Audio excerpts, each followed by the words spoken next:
நம்ம இப்போ பானகம் எப்படி செய்கிறதுன்னு பார்ப்போம். இது நரசிம்மருக்கு, ராம நவமி அதுக்கெல்லாம் செய்யலாம். உடம்புக்கு அவ்வளோ நல்லது. வெயில் காலத்துக்கு உடம்புக்கு அவ்வளோ குளிர்ச்சி. பானகத்துக்கு 1 டம்ளர் வெல்லத்துக்கு பொடி பண்ணி வச்சுக்கோங்க. அதுக்கு 3 டம்ளர் தண்ணி விடுறேன். எப்போவுமே ஸ்வீட்டு உங்களோட தேவைக்கு ஏற்ற மாதிரி கொஞ்சம் கூடவும் வச்சுக்கலாம், குறைச்சலாகவும் வச்சுக்கலாம். என்னோடய இது வந்து 3 ஒரு இதுக்கு 3 தண்ணி விட்டுருக்கேன். விட்டு கொஞ்சம் நேரம் வச்சுருந்துட்டு அதை வடிகட்டிக்கணும். நிச்சயம் வெல்லத்தில் கல் மண்ணெல்லாம் இருக்கும். கண்டிப்பாக ஃபில்ட்ரு பண்ணிட்டு தான் யூஸ் பண்ணணும். அதனால் கரையை விட்டுட்டு வடிகட்டினேன். அந்த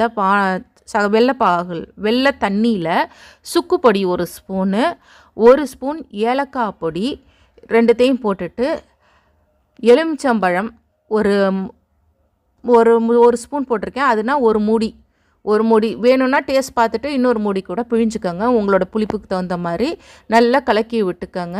இதில் கொஞ்சம் துளசி இலையை போடணும். பானகத்துக்கு துளசி, ராமராக இருந்தாலும் சரி, நரசிம்மராக இருந்தாலும் கண்டிப்பாக சாமிக்கு பண்ணுறதுனால துளசி இலை போடணும்.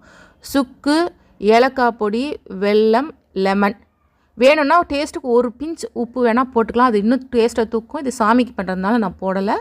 இதை பாருங்கள், இது போட்டால் இது ரொம்ப நல்லது. வெயில் காலத்துக்கு இதை குடித்தோன்னா அவ்வளோ ஒரு நல்லது. உடம்புக்கு குளிர்ச்சி தரும், உடம்புக்கு தெம்பு தரும். வெல்லம்லாம் அயன், அதனால் உடம்புக்கும் நல்லது. சாப்பிடுங்க. துளசியும் சளியை குறைக்கும்.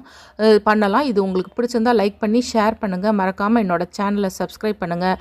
நீங்கள் பண்ணி பாருங்கள். டெய்லி கொஞ்சம் ஒரு 1/2 டம்ளர் குடிச்சிங்கன்னா உடம்புக்கு ரொம்ப நல்லது. சுக்கு வயிற்று பிரச்சனை எல்லாமும் தீக்கும். ரொம்ப ஈஸி. பண்ணுறதும் ஒரு செகண்ட் வேலை தான். துளசி சளியையும் குறைக்கும். பண்ணி பார்த்துட்டு உங்கள் கமெண்ட்டை கீழே கொடுங்க.